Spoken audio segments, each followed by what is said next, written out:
What's up with it, guys? Hey, welcome back to another video here. This is going to be a kind of my Battleground commentary type videos that I have done, but for survival hunters. So there is a very good detailed guide that SSD, if any of you guys follow like the high rated hunters and arenas, high rated PvP hunters, SSD has been up there for a while in like the top few hunters, and he started playing survival a good amount in Legion and has been playing it a lot right now as well.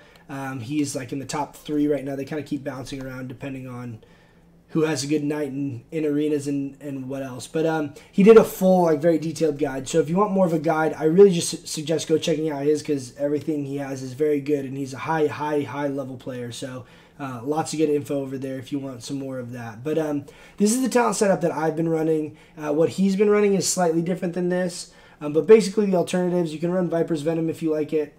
I personally don't, because I don't like feeling the obligation of having to use this proc in the middle of like a damage window, and then I like hate seeing it go to waste. It just bugs me. I don't feel like I get like any more damage out of using this.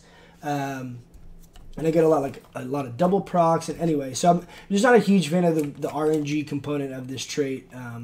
But aside from that, it's very good as well. So if you do like that trait, go ahead, feel free to run that. Guerrilla Tactics is basically a must. You could run a Murder of Crows here if you wanted to, if you're more familiar with that and you enjoy that, you know, playstyle a little more. I don't like it because I don't like having to use that global cooldown in my opener, my burst window. I would prefer to not have that, so I just go with the kind of constant DPS of Bloodseeker here. Mongoose Bite or Tip of the Spear are really your 2 options here, and that's really it for this build. SSD in his guide does talk about an alternative build where you can run Birds of Prey, and you basically can run full Blur of Talons, and you are going for a really big coordinated assault window. You'll notice too, I did not go Camouflage. I usually do run Camouflage in Battlegrounds and things like that, but I've been playing with it lately in arenas with, I don't think this guy knows I can, oh, these guys are serious. I'm going to literally just ruin their opener right off the bat. They're going to go ahead and vanish. I'm going to cleanse all of their stuff, and we're going to catch this guy. Oh, come on, go, Pet, go. Go, Pet, go. Go, Pet, go! Wow, why is this guy so fast? That's so annoying. What a punk. Oh, this guy's right here. What? Dude, what are these guys doing? Alright. Oh, do I not have I don't have my belt on? I do have my belt on. Why didn't it go? Oh, it didn't work. Oh, it just did a ton of damage to me. Oh my gosh. That's ridiculous.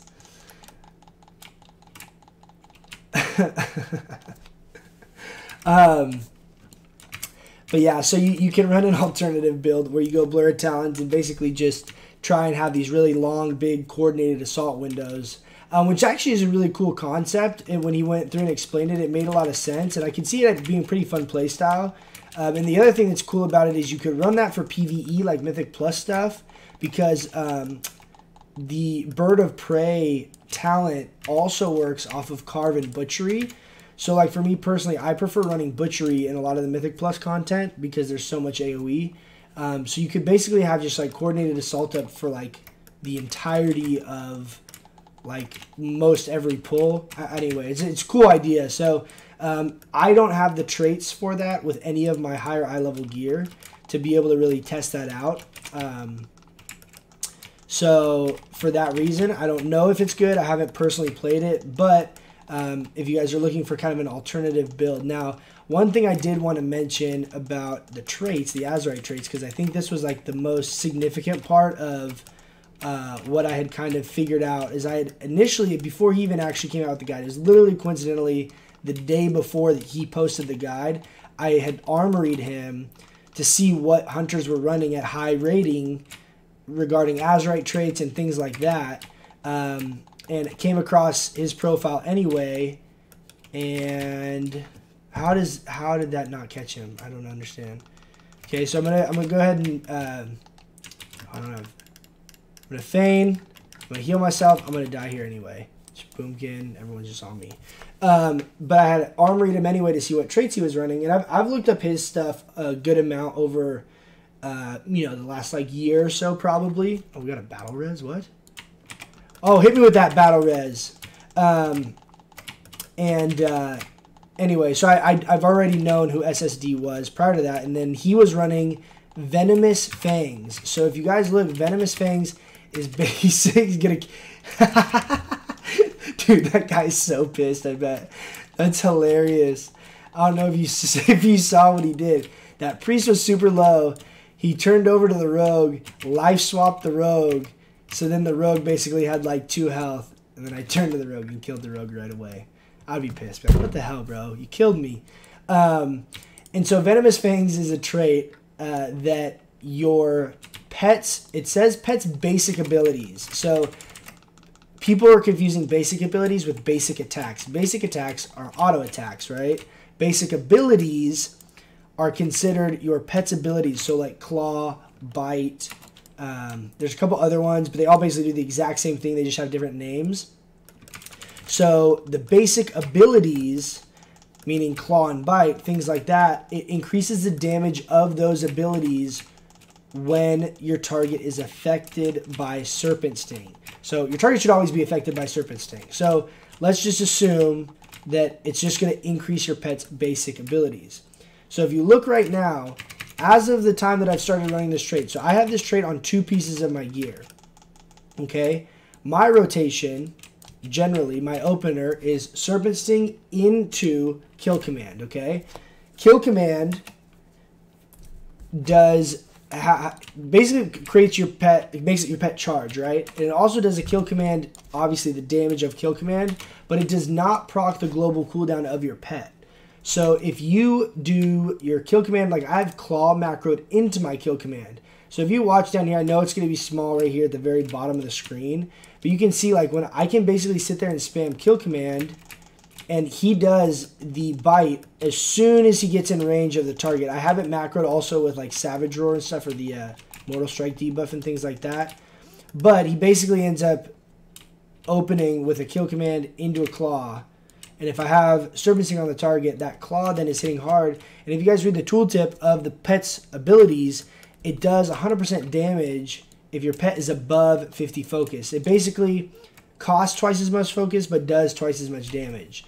So it's a way of kind of helping prevent your pet from being focus capped, I guess, if you will. However, point being is that that goes off all the time, and you end up getting these actually really, really hard-hitting claws randomly. Like right now, my pet, you'll see my pet is going to do it. It hit for 14. Was that my pet's claw? I think it hit for 14,000 damage, literally. I'd coordinated assault up, right? Okay, so let's get that. Let me make sure that was right. Was that right? No, that was something else. Okay, I was like, oh my god, that's ridiculous. But very regularly, I'm getting like in the damage meters, like it shows there, 8,000 or 9,000 damage claws passively. Claws only have 3-second cooldown, and it's the only thing that costs focus that your pet is using.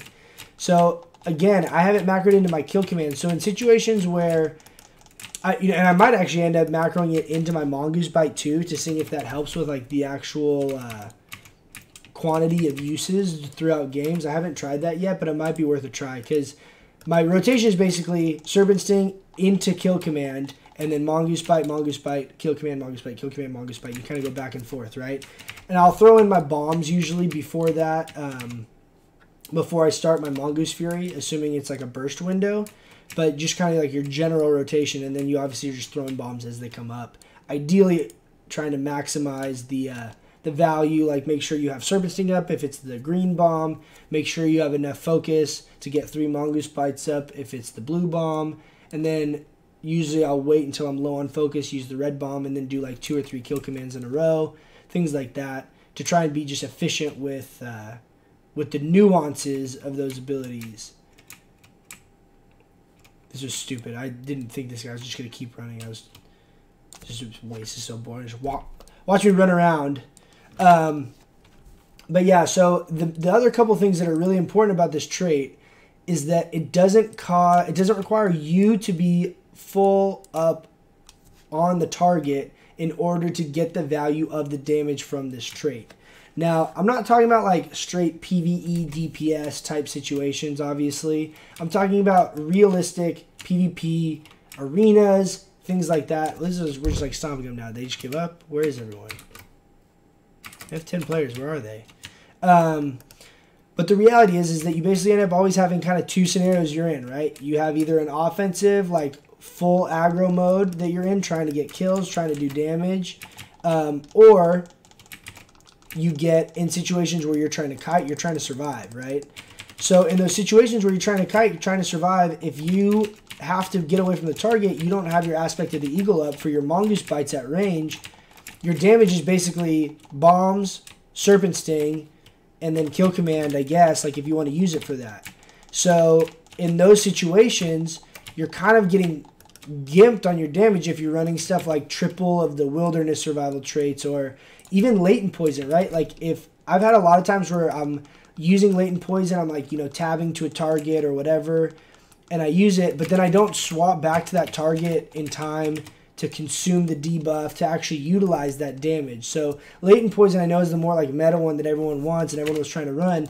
One, the damage got nerfed, and two, the reality is a lot of times you're not able to capitalize on that damage, or it's just kind of random in the sense that it's not necessarily when you even want the damage per se, you know, because it's just this debuff on the target. Like, you don't need that on the off target that you're not DPSing. Like, you just want a little bit of split pressure. You don't have to actually turn and be like DPSing them, or if they're at range or whatever. So there's certain comps, like especially with casters, I found it difficult to really capitalize on that damage and actually utilize that proc, if you will. But the value, why is my guy on passive? Oh, anyway, GG, I guess. But you can see damage output there was decent. But again, what I wanted to point out here, main thing is claw. 10% varies pretty regularly, about 10 to 13% of my damage. You can see here I had a crit with claw, my pet crit for 12,000 damage. That's crazy. That's huge. So I am going to test at some point. I do want to macro claw into. I'll post a macro actually down in the description below. The macro that I have for kill command that has it.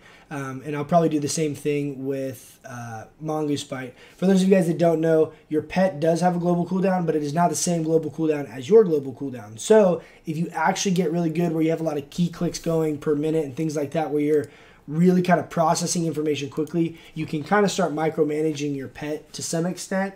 You're going to obviously have some kind of diminishing returns on like trying to make your pet do stuff and like not really getting that much value out of it. But certain things like that, you can really start adding abilities into macroing into other abilities, or whether it's your dispel from like the purge pet or different things like that, where you can really kind of start micromanaging and using the fact that it has a separate global cooldown to your advantage in certain situations. So hopefully you guys found any kind of information from this video helpful and enjoyed watching that game. So let me know what you guys think of those Azurite traits.